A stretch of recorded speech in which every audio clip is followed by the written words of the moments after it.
Hello guys, I am doctor Avdhesh Sharma from Aspire Relation classes biology faculty. और हम यहाँ पे लेके आए हैं बेटा आपके 12th क्लास का बायोलॉजी का पूरा सिलेबस ओवरव्यू। चैप्टर वाइज हम एक डिस्कशन करेंगे कि कौन सा चैप्टर कितना इम्पॉर्टेंट है, कितने क्वेश्चंस आते हैं, और इस बार का जो आपका 2021 का जो सिलेबस है उसमें कितना पार्ट रिड्यूस किया गया है और किस तरीके से पेपर और क्वेश्चंस आने वाले हैं उसके बारे में डिस्कशन करने वाले हैं। तो जैसा कि बेटा आप लोगों को पता है कि एग्ज़ाम के डेट अनाउंस हो चुके हैं 4th ऑफ मई से लेके और 10th ऑफ जून तक जाना है।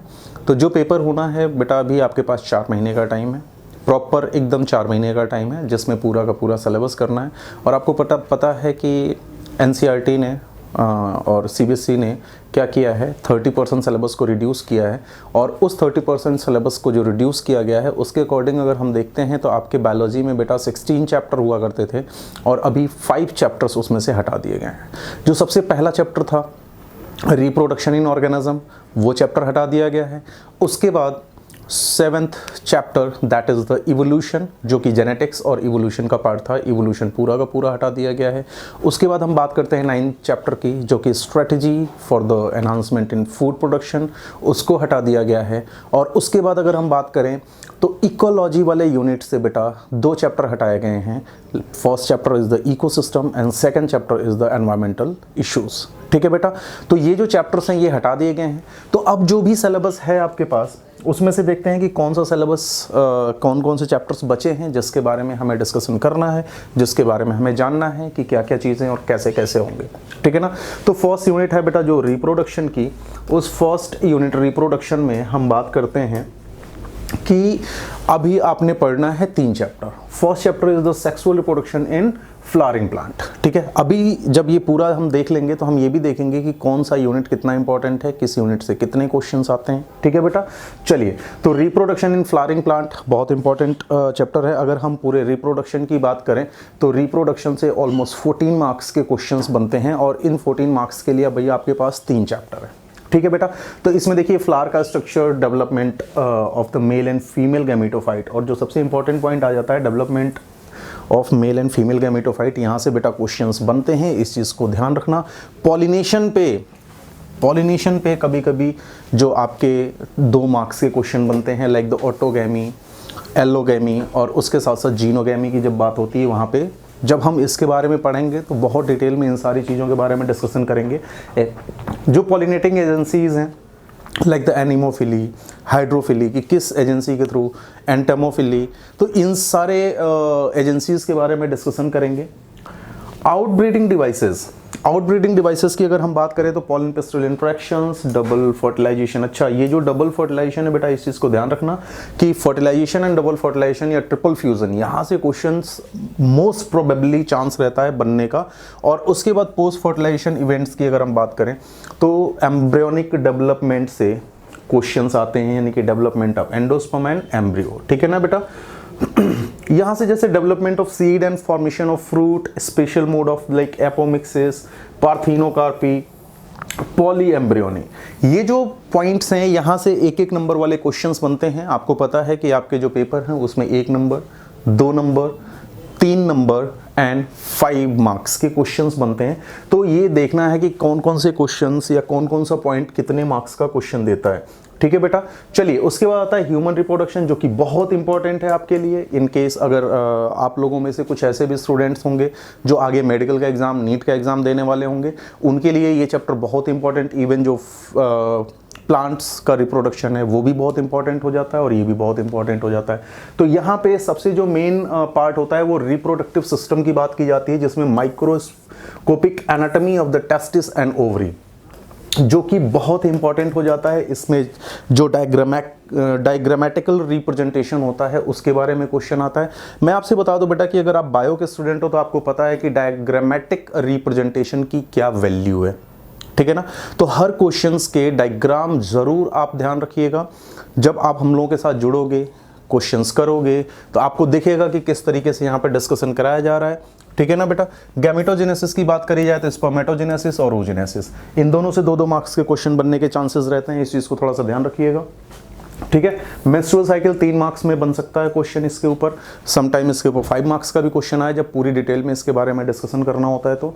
उसके बाद आता है embryo development up to the blastocyst, ठीक है ना। तो जो ब्लास्टोसिस्ट का फॉर्मेशन होता है उस लेवल तक की बात की जाती है और यहाँ से क्वेश्चन बनने के चांसेस रहते हैं।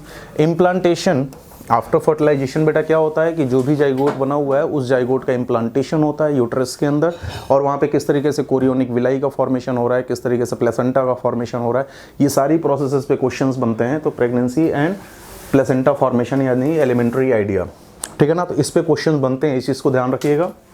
Parturition, elementary idea, lactation, lactation पे क्वेश्चन बन सकता है आपके, ठीक है ना बेटा। चलिए अगर हम देखते हैं रिप्रोडक्टिव हेल्थ, तो ये चैप्टर से आप ये मान के चलो बेटा 1 नंबर यानी कि 1 मार्क्स एंड 2 मार्क्स के क्वेश्चन बनने के सबसे ज़्यादा चांसेस रहते हैं रिप्रोडक्टिव यूनिट से, ठीक है ना। Like need for the reproductive health, उसके बाद prevention of the sexually transmitted disease. आपको पता है कि बहुत सारी स्टडीज़ होती हैं जो सेक्सुअली ट्रांसमिट होती हैं, तो उनको किस तरीके से रोका जाए, उनके प्रिवेंशन पे गवर्नमेंट ने क्या क्या प्लान्स बनाए हैं और किस तरीके से अगर जो डिवाइसेस होते हैं उनको यूज़ करके किस तरीके से इनको रोका जा सकता है, उस पर क्वेश्चन आता है। बर्थ कंट्रोल पे क्वेश्चन बनता है, उसकी नीड क्या है, उसके मेथड्स क्या हैं, और उसके बाद आता है कॉन्ट्रासेप्शंस। कॉन्ट्रासेप्शंस पे क्वेश्चन बनता है, मान के चलो कि हर 1 साल बाद तो रिपीट होता ही ऐसे रिलेटेड क्वेश्चन। और उसके बाद MTPs जो होती हैं like the medical terminating of the pregnancy. और उसके बाद अगर बात करें तो एमनियोसेंटेसिस बहुत इंपॉर्टेंट टॉपिक है, 2 नंबर में क्वेश्चन यहाँ से बनता ही बनता है। और infertility and assisted reproductive techniques like the IVF, gift, इनके तो अगर बात करोगे तो इनके तो खाली फुल फॉर्म पे 1-1 नंबर के क्वेश्चन बनते हैं बेटा, ठीक है ना। तो इनके फुल फॉर्म्स आपको पता होने चाहिए। और उसके बाद elementary idea for the general awareness, ठीक है। अब देखिए ये यूनिट से हम बताएंगे कि ऑलमोस्ट 14 मार्क्स के क्वेश्चन बनते हैं, ठीक है।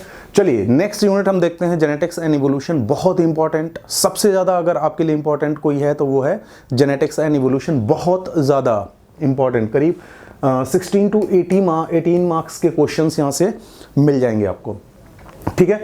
इसमें जो सबसे पहला चैप्टर है principle of inheritance and variation, जहाँ पे मेंडल के बारे में, मेंडेलियन जेनेटिक्स की बात होती है, मेंडेलियन इनहेरिटेंस की बात होती है। इनहेरिटेंस आपको पता है कि किस तरीके से कैरेक्टर एक जनरेशन से दूसरे जनरेशन में ट्रांसमिट होते हैं, और यहाँ पे बहुत ही डिटेल में इसके बारे में डिस्कस किया गया है बेटा। तो बहुत सारे क्वेश्चंस इस पे बनने हैं। उसके बाद अगर हम बात करें कि deviation from the Mendelian like the incomplete dominance, को डोमिनेंस, कौन सा इसके लॉज थे, लाइक मोनो हाइब्रिड क्रॉस के टाइप वाले क्रॉस कौन थे, डाई हाइब्रिड क्रॉस वाले टाइप कौन से थे, और उन पे किस तरीके से किसके डेविएशन है। आपको पता है कि लॉ ऑफ सेग्रीगेशन इकलौता ऐसा है जो कंप्लीटली ट्रू है और उसका कोई भी डेविएशन नहीं है, लेकिन in dominance, law of dominance and independent assortment दोनों के डेविएशंस हैं और उन पे क्वेश्चंस बनते हैं। लाइक द इनकम्प्लीट डोमिनेंस हो गया, को डोमिनेंस हो गया, मल्टीपल एलेलिज्म हो गया। उसके बाद inheritance of the blood group, बेटा यहाँ से क्वेश्चन तो बनना ही बनना है। इनहेरिटेंस ऑफ ब्लड ग्रुप बेटा ध्यान रखना, क्वेश्चन बनता ही बनता है, चाहे आप बोर्ड की बात कर लो और चाहे आप मेडिकल एग्जाम्स की बात कर लो, लाइक नीट की बात कर लो, यहाँ से क्वेश्चन मिलेगा ही मिलेगा। प्लियोट्रॉपी पे 2 नंबर का क्वेश्चन आपसे पूछा जा सकता है, या अगर इसकी डेफिनेशन खाली पूछनी हो तो 1 मार्क्स में आ सकता है, जो कि आपको पता होगा मेरे ख्याल से। चलिए elementary idea for the polygenic inheritance. अब ये जो polygenic inheritance like the chromosomal theory, जो कि TH मॉर्गन और इन लोगों ने बहुत सारा डिस्कशन किया, बहुत सारी डिस्कवरीज की, इनके बेस पे क्रोमोसोम की डेफिनेशन क्या होती है, जीन्स की डेफिनेशन क्या होती है, एलील्स क्या होते हैं, इन सारी चीज़ों के बारे में क्वेश्चंस बनते हैं बेटा। तो इस चीज़ को आपको बहुत ही प्रॉपर वे में पढ़ना है, और जब आप हमारे क्लास में आओगे तो आपको दिखेगा कि किस तरीके से कितना फोकस होकर हम इस पे काम करते हैं और किस तरीके से इसके बारे में डिस्कस किया जाता है। अब ये जो सेक्स डिटर्मिनेशन के टाइप्स हैं, इस पे क्वेश्चन बनता है लाइक ह्यूमंस के अंदर, हनी बी के अंदर। बेटा हनी बी का अगर यहाँ पे दिया हुआ है तो ये बहुत इंपॉर्टेंट हो जाता है आपके लिए, क्योंकि यहाँ पे सेक्सुअल डिटर्मिनेशन के साथ साथ यहाँ पे पार्थिनोकार्पी भी देखने को मिलती है, जो जिसके बारे में हम लोग डिस्कस करेंगे क्लास के अंदर। और उसके बाद ह्यूमन बीइंग का सेक्स डिटर्मिनेशन, बर्ड्स के अंदर सेक्स डिटर्मिनेशन कहाँ पे XXXY टाइप का है, कहाँ पे ZZZW टाइप का है, कहाँ पे XXXO टाइप का है। तो ये सारे टाइप के सेक्स डिटर्मिनेशन पे डिस्कशन किया जाएगा। लिंकेज एंड क्रॉसिंग ओवर, जो कि आपका 11 से लेके और 12 तक बहुत इंपॉर्टेंट टॉपिक है, जहाँ से मान के चलो कि क्वेश्चन बनना ही बनना है। इवन आप ये समझ लो कि पूरे जेनेटिक्स का जो बेस है वो लिंकेज एंड क्रॉसिंग ओवर पे जाता है बेटा। तो लिंकेज एंड क्रॉसिंग ओवर बहुत इंपॉर्टेंट पॉइंट हो जाता है। और उसके बाद जो सेक्स लिंक्ड इनहेरिटेंस है, कलर ब्लाइंडनेस हो गया, फिनाइलकीटोन्यूरिया हो गया, हीमोफीलिया हो गया, ठीक ना। इन सारे चीज़ों पे क्वेश्चन बनने हैं। थैलेसीमिया है, chromosomal disorders like the Down syndrome, Turner syndrome, Klinefelter syndrome, इन सारे सिंड्रोम्स पे क्वेश्चन बनते हैं। तो बेटा ये चैप्टर बहुत ही इंपॉर्टेंट है। और सबसे बड़ी बात बताऊं कि मैक्सिमम मार्क्स ये यूनिट देने वाला है, और इस यूनिट में इस बार 2020 में आपके पास खाली 2 चैप्टर हैं। फर्स्ट चैप्टर है बेटा inheritance principles like the Mendelian principle और उसके अब्रेशन, और उसके साथ अगर हम बात करें तो सेकेंड चैप्टर है मॉलिक्यूलर बेसिस ऑफ इनहेरिटेंस। और मॉलिक्यूलर बेसिस ऑफ इनहेरिटेंस तो आपको पता ही है कि बेटा ये कितना इंपॉर्टेंट हो जाता है लाइक द डीएनए। और एक चीज़ और बता दूं, अगर ये चैप्टर आपके समझ में नहीं आया तो बायोटेक भी आपको प्रॉपर समझ में नहीं आना है। बायोटेक्नोलॉजी की यूनिट तो आपको फिर बिल्कुल ही नहीं समझ में आनी है। तो ये चैप्टर एक तरीके से बायोटेक्नोलॉजी के भी बेस बना रहा है, तो ये भी चैप्टर आपके लिए बहुत इंपॉर्टेंट हो जाता है। और search for the genetic material है, यहाँ से तो क्वेश्चन मिलेगा ही मिलेगा। एक एक्सपेरिमेंट तो आपको मिलना ही मिलना है, लाइक दो केस स्टडी टाइप के क्वेश्चंस बनते हैं, आपको पता ही है। तो यहाँ से क्वेश्चन मिलना ही मिलना है बेटा, तो इस चीज़ को बहुत ही ध्यान से आपको देखना है। तो search for the genetic material and DNA as the genetic material. तो आपको पता है कि यहाँ पे ग्रिफिथ का एक्सपेरिमेंट है, अवेरी, मैकली और मैकार्टी का एक्सपेरिमेंट है, हार्श एंड चेज का एक्सपेरिमेंट है, बहुत सारे एक्सपेरिमेंट्स हैं बेटा। तो ये सारे एक्सपेरिमेंट पे क्वेश्चन, एक एक्सपेरिमेंट पे क्वेश्चन तो बनेगा ही बनेगा, ठीक है ना। Structure of DNA and the RNA, और उसके साथ जो सबसे इंपॉर्टेंट क्वेश्चन जो बन सकता है आपके 3 मार्क्स में, that is the DNA packaging. DNA packaging में किस तरीके से डीएनए पैकेज हो रहा है, किस तरीके से वो क्वाइल कर रहा है, किसके अराउंड, हिस्टोन प्रोटीन के अराउंड, फिर उसकी क्वाइलिंग हो रही है, सुपर क्वाइलिंग हो रही है, और ultimately they form the chromatin fibre and end of the day they form the chromosome. तो ये सारी चीजों के बारे में डिस्कशन होगा।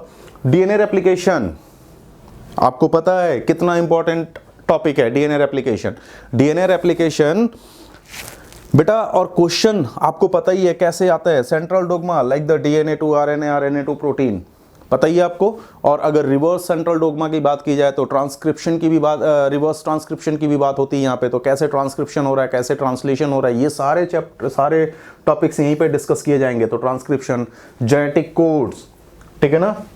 जेनेटिक कोड आपको पता है, वो चार्ट जो दे रखा है जेनेटिक कोड का बहुत इंपॉर्टेंट हो जाता है आपके लिए, क्लियर है। और उसके साथ साथ जो इसके सेल एंड फीचर्स हैं वो बहुत इंपॉर्टेंट हैं, जो कि 2 से 3 मार्क्स में क्वेश्चन बनने ही बनने हैं। फिर ट्रांसलेशन लाइक प्रोटीन सिंथेसिस की मैकेनिज्म किस तरीके से होता है, जीन एक्सप्रेशन क्या होता है। और मैं बताऊं बेटा, ये थोड़ा सा जो 12th के स्टूडेंट होते हैं उनके लिए ये चैप्टर थोड़ा सा हार्ड फील होता है, लेकिन अगर आप हम लोगों के साथ जुड़ोगे तो आपको लगेगा कि कितना सिंपल चैप्टर है।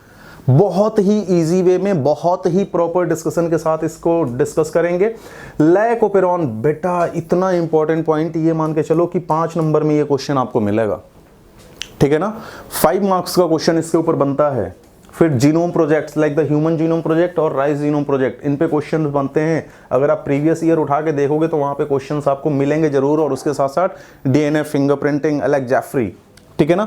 तो इनके बारे में प्रॉपर डिस्कशन होने वाला है इन चैप्टर्स के अंदर। अब हम आते हैं आपके 3rd यूनिट जो आपके सिलेबस में है, और पूरा अगर बायोलॉजी की बात करें तो 8th unit, that is the biology and human welfare. अगर इसमें हम देखें तो ह्यूमन हेल्थ एंड डिजीज, इसमें से भी एक चैप्टर हटाया गया है, strategy for the food enhancement, ठीक है ना। अब यहाँ पे देखिए जो ये वाला चैप्टर है ना, आप इसमें अगर देखोगे तो इसमें छोटे छोटे छोटे छोटे बहुत सारी चीजें हैं। लाइक इसमें 2 मार्क्स एंड 3 मार्क्स के क्वेश्चन बहुत सारे भरे हुए हैं, ठीक है बेटा। लाइक द पैथोजेंस क्या होते हैं, पैरासाइट कॉजिंग ह्यूमन डिजीजेस क्या होती है, लाइक मलेरिया, डेंगू, चिकनगुनिया और filariasis, ascariasis, typhoid, pneumonia, common cold, amoebiasis, ringworm. ये सारे क्वेश्चंस अगर आप देखोगे तो 2 नंबर 3 नंबर में आपके क्वेश्चंस मिल सकते हैं। तो इन हर एक डिजीज के कॉजिंग एजेंट्स, इनके पैथोजेंस क्या है, इनके वेक्टर्स क्या है, किस तरीके से ट्रांसमिट होता है, इनका इंक्यूबेशन पीरियड क्या है, ये सारी चीजों के बारे में डिस्कशन करेंगे बेटा। और उसके कंट्रोल क्या है, इसके बारे में डिस्कशन किया जाएगा। फिर basic concept of the immunology बेटा, बहुत इंपॉर्टेंट पॉइंट आ जाता है इम्यून सिस्टम। जैसे कि अभी आज के टाइम पे आप देख रहे हो कि कोरोना फैला हुआ है और वैक्सीनेशन की प्रोसेस होने वाली है, पता है ना आपको। वैक्सीन्स इंडिया के अंदर लॉन्च हो चुके हैं, 2 वैक्सीन को परमिशन मिल चुका है। तो ये वैक्सीनेशन की प्रोसेस कैसी होती है, किस तरीके से वैक्सीन को क्रिएट किया जाता है, किस तरीके से इसको यूटिलाइज किया जाता है, ये सारी चीजें इवन आप आज के टाइम से भी जोड़ के देख सकते हो, ठीक है बेटा।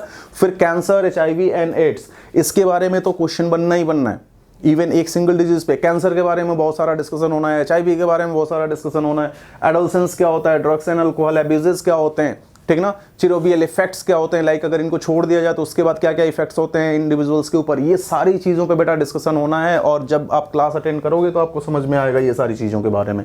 फिर अगर हम देखें माइक्रोब्स वाला चैप्टर भी आपके लिए इंपॉर्टेंट हो जाता है। इवन ये नीट के लिए तो बहुत इंपॉर्टेंट है, यहाँ से 3 मार्क्स के क्वेश्चन तो नीट में बनते हैं, 3 क्वेश्चंस तो नीट में बनते हैं, like the 10 to 12 marks easily यहाँ से गेन कर सकता है स्टूडेंट। और उसके बाद अगर हम बात करें तो यहाँ पे microbes in the food processing, कौन कौन से माइक्रोब यूज़ हो रहे हैं, लाइक द कहाँ पे सैक्रोमाइसीज यूज़ हो रहा है, कहाँ पे क्या कहते हैं कुछ फंजाई को यूज़ किया जाता है, इसको यूज़ किया जाता है, ये सारी चीज़ों के बारे में किस तरीके से यूटिलाइजेशन हो रहा है उनके बारे में डिस्कशन करेंगे। इंडस्ट्रियल प्रोडक्शंस कैसे होते हैं, सीवेज ट्रीटमेंट, बेटा ये आना ही आना है, ठीक है ना, कि सीवेज ट्रीटमेंट पे। और ये अभी प्रीवियस ईयर में अगर आप देखोगे तो आया हुआ क्वेश्चन है, एनर्जी प्रोडक्शन की अगर जनरेशन की अगर बात करें, and microbes as the bio controlling agents. तो बेटा अगर आप ये देख रहे हो ना तो आपको समझ में आ रहा होगा कितना इंपॉर्टेंट टॉपिक ये होने वाला है। तो जब आप हम लोगों के साथ जुड़ोगे प्रॉपर नोट्स के साथ, प्रॉपर एनिमेशंस और इन सारी चीज़ों के साथ इसके बारे में डिस्कशन होगा। बायो फर्टिलाइजर्स क्या होते हैं, antibiotics production and judicious uses की किस तरीके से उसका यूटिलाइजेशन होना है, क्या उसके ऊपर गवर्नमेंट्स के रूल्स हैं, रेगुलेशंस हैं, इन सारी चीज़ों के बारे में डिस्कशन होना है बेटा। चलिए अगर हम देखते हैं बायोटेक्नोलॉजी वाली यूनिट में तो 2 चैप्टर है आपके पास। बायोटेक्नोलॉजी आपको पता है कि यहाँ पे क्या होता है, तो बेटा ये जेनेटिक इंजीनियरिंग से रिलेटेड पॉइंट है। यहाँ पे जीन्स को तोड़ना, उसको जोड़ना, किसी को इंसर्ट करना, किसी को रिलीज करना, लाइक प्लाज्मिड, वेक्टर्स, बहुत सारी चीज़ों के बारे में डिस्कशन करने वाले हैं। तो यहाँ पे रिकॉम्बिनेंट डीएनए टेक्नोलॉजी के बारे में बात करी जाएगी और उसके यूटिलाइजेशंस कहाँ पे हैं, एप्लीकेशंस इसके क्या क्या हैं, किस तरीके से इंसुलिन का फॉर्मेशन हुआ, किस तरीके से उसको यूटिलाइज किया गया, ये सारी चीज़ें हम डिस्कस करने वाले हैं इस एप्लीकेशन वाले चैप्टर में। यहाँ पे हम स्टेम सेल टेक्नोलॉजी के बारे में भी डिस्कस करेंगे कि किस तरीके से ऑर्गन्स और इन सब चीज़ों को प्रोड्यूस कराया जा सकता है। बायोपायरेसी क्या होता है, इस पे क्वेश्चन बेटा बनता है, ठीक है ना। चलिए जीएमओज क्या होते हैं, लाइक जेनेटिकली मॉडिफाइड ऑर्गेनिजम्स, तो इनके बारे में डिस्कशन किया जाएगा। कहाँ पे इनके बारे में डिस्कशन किया जाएगा बेटा, जो बायोटेक्नोलॉजी वाली यूनिट्स है। तो अगर आपने मॉलिक्यूलर बेसिस ऑफ इनहेरिटेंस ढंग से पढ़ा तो ये चैप्टर आपको बहुत प्रॉपर से समझ में आने वाला है। उसके बाद आते हैं ऑर्गेनिज्म एंड पॉपुलेशन पे। देखिए इकोलॉजी एक बहुत इंपॉर्टेंट यूनिट हो जाती है आपके लिए भी और नीट के लिए भी। लेकिन अगर हम यहाँ पे देखें तो इस बार गवर्नमेंट ने इसमें से 2 चैप्टर हटा दिए हैं, इकोसिस्टम और एनवायरमेंटल इशूज़। तो हमारे पास 2 चैप्टर रहेंगे, इन 2 चैप्टर से बहुत बढ़िया से क्वेश्चन बनते हैं और यहाँ से 2 चैप्टर से हम अच्छे खासे मार्क्स गेन कर सकते हैं बेटा। तो ऑर्गेनिज्म एंड एनवायरनमेंट, इनकी डेफिनेशन क्या होती है, किस तरीके से इसके बारे में डिस्कस करेंगे। हैबिटाट हो गया, नीके हो गया, इकोलॉजिकल नीके के बारे में, population and ecological adaptations, population interactions, किस तरीके से पैरासिटिज्म होता है, किस तरीके से प्रीडेटर्स होते हैं, मतलब बहुत सारे जो ऑर्गेनिजम्स हैं एक दूसरे से किस तरीके से इंट्रैक्ट करते हैं। हम एक सोसाइटी में रह रहे हैं, हम एक एनवायरनमेंट में रह रहे हैं, इस तरीके से हम किस तरीके से प्लांट पे डिपेंड है, प्लांट किस तरीके से हम पे डिपेंड है, हम दूसरे ऑर्गेनिजम्स पे किस तरीके से डिपेंड है, ये सारी चीज़ों के बारे में डिस्कशन होगा यहाँ पे, ठीक है ना। और उसके बाद कुछ पॉपुलेशन एट्रीब्यूट्स के बारे में डिस्कशन होगा, लाइक ग्रोथ हो गया, बर्थ रेट हो गया, डेथ रेट हो गया, एज डिस्ट्रीब्यूशन हो गया, ये सारी चीज़ों के बारे में। और दूसरा आता है बेटा बायोडाइवर्सिटी। बायोडाइवर्सिटी के बारे में आपको पता ही है कि एक रेस्ट्रिक्टेड एरिया में जितने ज़्यादा नंबर ऑफ स्पीसीज होंगे वहाँ पे बायोडाइवर्सिटी उतनी ज़्यादा होगी और उसके क्या क्या रिलेशंस होंगे, किस तरीके से इसका कॉन्सेप्ट चलेगा, पैटर्न होगा, इंपॉर्टेंस इसके क्या है। लॉस ऑफ बायोडाइवर्सिटी के बारे में बहुत सारा डिस्कशन होना है बेटा, ठीक है ना। और क्वेश्चंस यहाँ से बनना ही बनना है, 100% बनना है, ठीक है ना बेटा। चलिए तो यहाँ पे कुछ हॉटस्पॉट वगैरह हैं, इनके बारे में एंडेंजर्ड स्पीसीज की बात करेंगे, एक्सटिंक्टेड की बात करेंगे, तो ये सारी चीज़ों पे डिस्कशन होना है। चलिए अब मैं एक ओवरव्यू दे दूँ कि कौन कौन सा यूनिट आपके लिए कितना कितना इंपॉर्टेंट है, कितना कितना क्वेश्चन देना है। तो बेटा यूनिट अगर हम रिप्रोडक्शन यूनिट की बात करें तो ये 14 मार्क्स और जिसके लिए आपके पास कितने चैप्टर हैं बेटा, 3 चैप्टर हैं। वहीं पे अगर जेनेटिक्स एंड इवोल्यूशन की बात करें जाए तो इवोल्यूशन इसमें से हटा दिया गया है और ये 2 चैप्टर खाली आपको कितने मार्क्स देने वाले हैं, 18 मार्क्स देने वाले हैं। और उसके बाद बायोलॉजी एंड ह्यूमन वेलफेयर की अगर बात करी जाए तो बायोलॉजी इन ह्यूमन वेलफेयर की बात करी जाए तो 14 मार्क्स हैं और यहाँ पे भी आपके पास 2 चैप्टर हैं क्योंकि एक चैप्टर हटा दिया गया इस यूनिट से। इसमें 2 चैप्टर हैं और ये दोनों चैप्टर मिलके आपको कितना 12 मार्क्स देने वाले हैं। तो आप देख सकते हो कि कहाँ से आप कितनी मेहनत करके कितना नंबर गेन कर सकते हो। और ये पूरा यूनिट जो है इकोलॉजी का, इसमें भी 2 ही चैप्टर हैं और ये आपको 12 मार्क्स देने वाले हैं और टोटल आपके 70 मार्क्स का होगा। 30 मार्क्स बेटा जो आपके इंटरनल असेसमेंट और इन सब से होगा वो आपकी जिम्मेदारी है, वो आपके कॉलेज की स्कूल की जिम्मेदारी है, लेकिन ये 70 मार्क्स की गारंटी हम ले सकते हैं आने वाले 2 to 3 मंथ्स के अंदर। सिलेबस बेटा बहुत ही कम टाइम में बहुत प्रॉपर तरीके से कंप्लीट किया जाएगा। आपके पास टाइम है, आप हमारे एस्पायर रिलेशन के साथ जुड़ के और ये सारी चीज़ें आप बहुत कम टाइम में कर सकते हैं। जैसे कि आपको पता है कि ड्यू टू पैंडेमिक आप लोग प्रॉपर क्लासेस नहीं जा सके और स्कूल नहीं प्रॉपर चले हैं, तो आप एक बार हमसे जुड़िए और जुड़ के देखिए कि किस तरीके से हम इसको कंप्लीट कराते हैं। और बेटा ये 70 मार्क्स की गारंटी हमारी है, बिल्कुल आएंगे, 100% आएंगे। ठीक है बेटा, तो चलिए इस तरीके से आपने एक पूरा ओवरव्यू देखा सिलेबस का। मैं doctor Avdhesh Sharma Aspire Relation की तरफ से आपको इनवाइट करता हूं अपने इंस्टीट्यूट में। आइए, जुड़िए हमारे साथ और अपने 12th में बहुत ही अच्छे मार्क्स गेन करिए। Thank you, all the best.